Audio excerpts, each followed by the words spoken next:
This is English shorthand dictation number 181 and the dictation speed is 120 words per minute.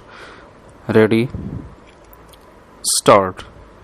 Sir, so far I have dealt with the arguments which have been presented against adult suffrage. Now let me put one or two arguments which I think are in favor of adult suffrage and which, in my opinion, are more or less decisive. The first argument that I will put is that you cannot have in India any system of suffrage short of adult suffrage which will give equality of representation to all the castes and communities in India. There is no other system you can devise for India which will give that result. Take for instance the existence of constituencies. In Bengal and in Punjab, the Muslims form a majority of the population. You have in Sindh also, as apart from Bombay, the Muslims in a majority. Now, what is the state of the Muslim community in these provinces? I am putting this as a feeler. My Muslim friends may take their stand apart from this.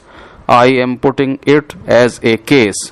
What is the position of the Muslim community in these provinces under the system of franchise that we have today? The Muslims in Sindh form something like 70% of the population, and yet their voting strength is only 49%. Take for instance Bengal and Punjab. There again the Muslims predominate in population, and yet in the voting list they are in the minority. Take again the depressed classes. Under the existing franchise they are nowhere at all in the electorate. I think it is a most disgraceful thing to have a franchise of this sort.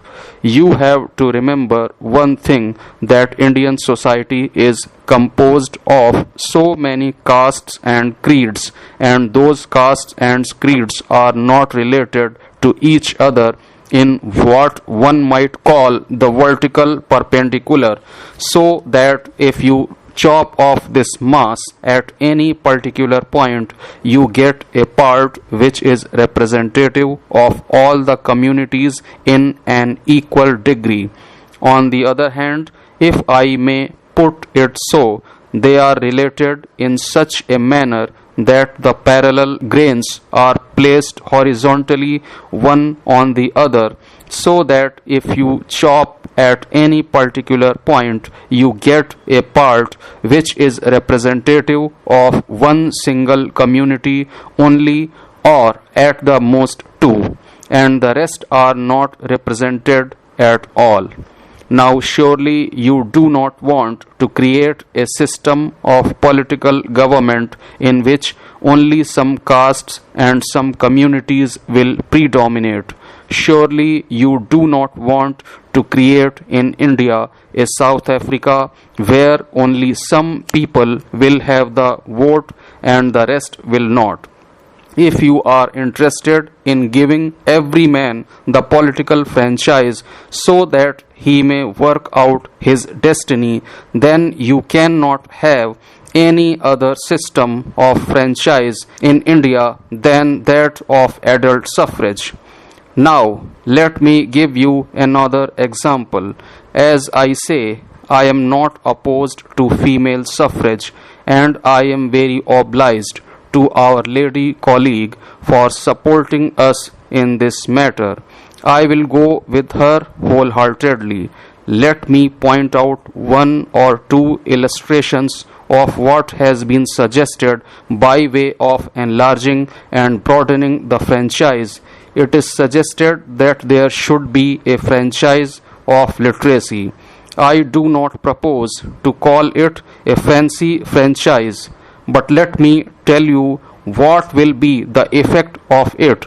The effect of it would be that some communities would have their voting strength almost doubled, while other communities would stand where they are. Literacy in India is so unevenly distributed that some communities would have all the increase of the franchise added to their stock, while other communities would remain where they are. Surely you do not want to create that sort of situation. Therefore, my submission is that if this conference and the members who are assembled round this table are true to their creed and believe that India must have responsible government and that government must be responsible to the people, then I submit there is no alternative to adult suffrage. There is one more consideration that I would like to point out that seems to me to be a most decisive consideration in this matter. All of us know that the question of joint versus separate electorate is a thorny question. It seems to me to be a very crucial question.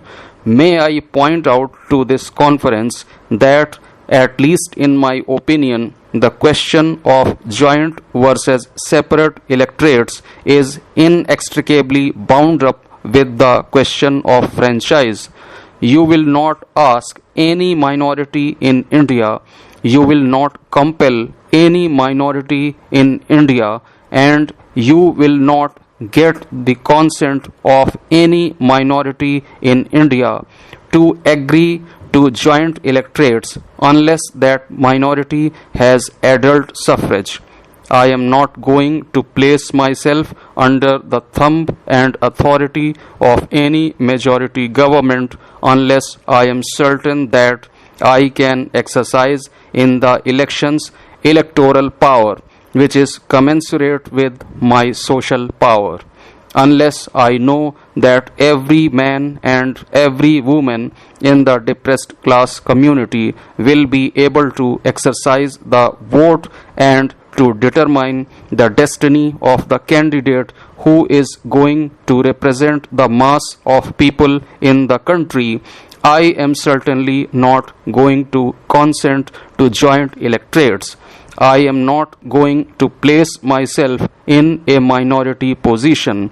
I am not going to allow the majority to select my candidate under any circumstances. And I think what is true of my minority may also be true of the Muslims. I do not wish to say something that I shall have to say in another committee. But the point is so relevant that I cannot help making a reference. You cannot, in fairness, ask the Muslims of Bengal or Punjab to accept joint electorates unless you place them in a majority in the electorate. You cannot deny the franchise to the Muslims, make a minority of them in the electoral power, and then say, come along and have a joint electorate. The decisiveness of this fact was acknowledged by the Nehru Committee and by 3 members of the Indian Central Committee. Before I conclude, let me make 1 or 2 remarks to my friends who will not give us adult suffrage. I made it plain at the beginning of my speech that we make the question of the grant of responsible government to India not entirely dependent on this question. Although I know that my friend and I are only 2 in a conference of 80 or 90, we represent 43 millions of people. Sir, this morning I said what I need to say regarding the question of franchise, but without prejudice of what I have stated this morning, I should like to examine the suggestions which are put forward before this committee for the purpose of extending the franchise. I take it that this committee is agreed that the ideal is adult suffrage. Some of us think that it ought to be realized immediately. The rest of our friends think that it ought to be evolved by stages. We have therefore put before us two concrete suggestions.